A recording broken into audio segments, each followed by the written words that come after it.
Hello Radha स्वामी family, कैसे हैं आप सब। उम्मीद करती हूँ आप ठीक होंगे। चैनल को लाइक करें, सब्सक्राइब करें और कमेंट करें। आपका दिल से शुक्रिया होगा राधा स्वामी जी।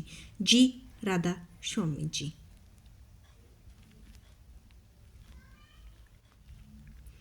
हमें कर्मों के, इस जन्म के, अगले जन्म के पूरे कर्म काटने हैं और फिर मालिक से हम मिल सकते हैं। इसीलिए हम कर्मों की जैसे झाड़ियों में फंसे हुए हैं, 84 के चक्कर में गोते खा रहे हैं। सतगुरु वह पेच लड़ाने वाला है जो हमारी कटी हुई डोर को दोबारा उस मालिक के हाथ थाम सकता है। हमें सिमरन की डोर मजबूत करना है। अगर डोर कच्ची होगी यानी प्यार कच्चा होगा तो जरा भी हवा लगी और दुनिया की लालच में हम तोड़ देंगे। हमने पहले बात की थी कि मन सिमरन में नहीं लगता है। इसका एक बहुत बड़ा कारण यह है कि अक्सर हम नज़रअंदाज कर देते हैं। हमारा खान पान, हमारी कमाई, जैसे गाड़ी में अगर पेट्रोल नहीं डालेंगे तो गाड़ी कितनी देर चलेगी। अगर गाड़ी में हम तेल डाल देंगे तो वह इंजन खराब हो जाएगा मिट्टी के तेल से। हक हलाल की कमाई करनी है हमें और अच्छे से रहना है। जैसा कि हम जैसा हमारा मन वैसा ही हमारा तन। हेरा फेरी करेंगे, खून पसीने की मेहनत से हम नहीं चलेंगे तो हमारी भी हालत वही होनी है जो होती है।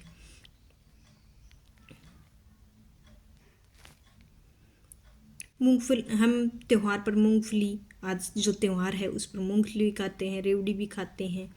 और अपनी जीभ का सेम रखना चाहिए, मांस शराब को दूर रहना चाहिए।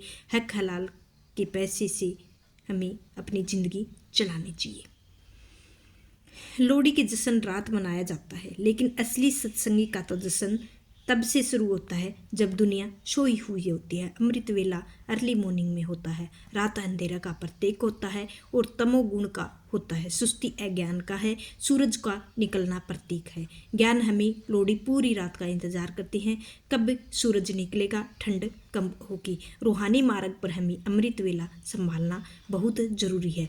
गुरु नानक देव जी फरमाते हैं कि अमृत वेला सच नाउ वीडियो विचारो तो सारी दुनिया रही, वातावरण शांत होता है, मालिक अपनी दया को बरसाता रहता है। उसी समय मांगने वाले यानी अभ्यर्थी बहुत कम होते हैं, यानी दाता दोनों हाथों से लूट रहा होता है। अगर हम लोहड़ी को आग जलाकर रात भर नाचने गाने में लगे रहते हैं तो सुबह अमृत वेले कोई और ही ले जाता है। दिनचर्या ऐसे बनाओ कि वक्त जागे। जब मालिक हमसे बात करना चाहे तो शुरू में ही यह मुश्किल लगेगा और नींद भी सताएगी, लेकिन असली लड़ाई है कि हम लोहड़ी की तरह आग जलाते हैं और अपने आप को देखें और चिंगारियां हमेशा के लिए ऊपर की तरफ जाती हैं। हम आग को उल्टा कर सेकते हैं तो आकाश पानी की तरह ढलने लगता है। ढलान में बहता है पानी हमेशा, उसी तरह सूरज अग्नि का अंश है। इसीलिए सब भाव ऊपर सचखंड जाने का है। हमारा मन पानी है, मिट्टी का अंश है, इसीलिए सब भाव नीचे संसार के भोगों में गिरने का है। बात यह है कि मन की सूरत को जकड़ रखा है, अपने नीचे को घसीट रहा है और सूरत को याद दिलाया जाए तो इस देश की नहीं, तेरा मन तो अलग करना है। एनालिसिस ऑफ सेल्फ, दूध से मक्खन अलग करना, वैसे ही सिमरन मधानी चलाकर सूरत, ताकि वह अपनी असली दिशा को ऊपर की ओर उड़ा सके। हमारी प्यारी साध संगत जी, सुनना बहुत आसान है लेकिन पचाना बहुत मुश्किल होता है। असली कमाई है दुनिया हमारे परिवार में रहती है। अक्सर सवाल उठता है रूहानियत के लिए घर बार छोड़ना जरूरी है? नहीं, जंगल में जाना जरूरी नहीं है। संत मत गृहस्थ मार्ग है। आइए देखें कैसे। एक बहुत सुंदर सा उदाहरण है कमल के फूल का है। जो कमल उगता है कीचड़ में, लेकिन एक भी पानी उसके ऊपर नहीं रहती है। पंखुड़ियाँ पानी अछूती रहती हैं।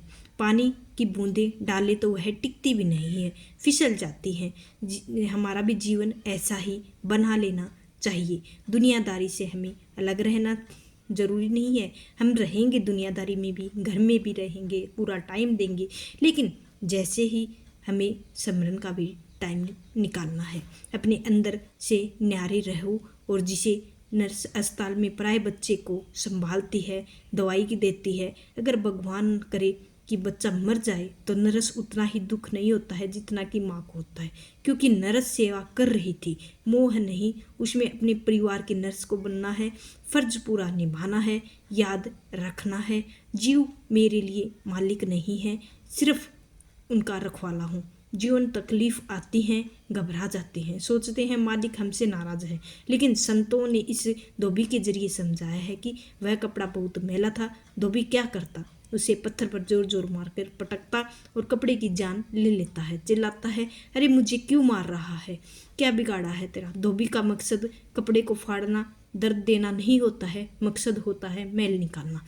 तो बिना पटके वह जिद्दी दाग नहीं जाते हैं। सतगुरु हमारे धोबी जो हमारे जीवन की बीमारियों को, गरीब, अपमान और पत्थर आते हैं, मालिक दे रहा है, क्योंकि कर्मों के मेल हमारी गहरी है, उजाला करना चाहता है। उसके दरबार में पहनने लायक हो सकेंगे, तभी आगे हमें बढ़ा सकेंगे।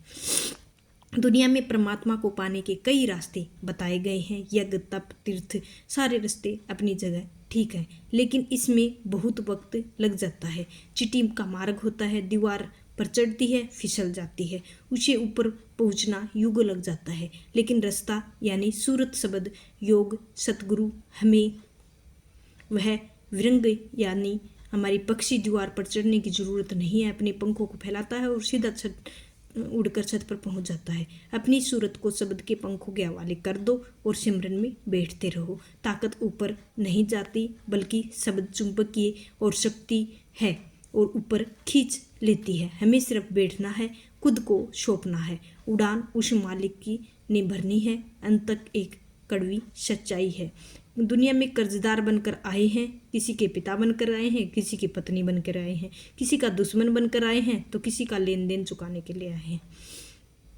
तो लोहड़ी के त्यौहार के हिसाब का पूरा करने का प्रतीक है। अगर आज किसी को माफ़ नहीं करते हैं, अपने दिल से बैर रखते हैं, याद रखना वह हिसाब चुकाना, दोबारा जन्म लेना पड़ेगा।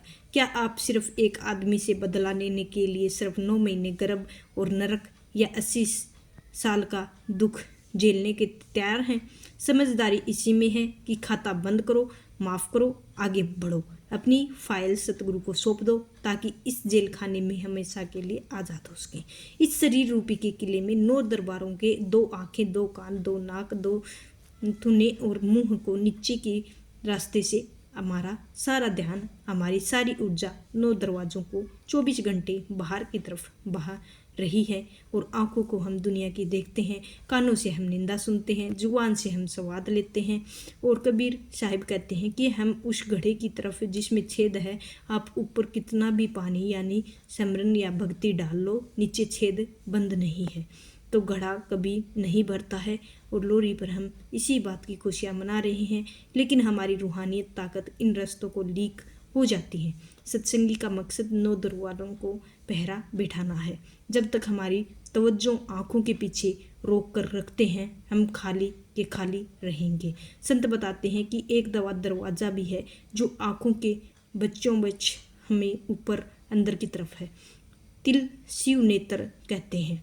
परमात्मा 9 दरबारों की तरफ खोले हुए हैं। यही हमारी दुआ है, इसी को हम स्मरण करना चाहिए। और आज का वीडियो यहीं ख़त्म होती है।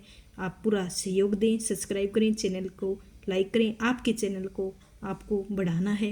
राधा स्वामी जी, राधा स्वामी जी।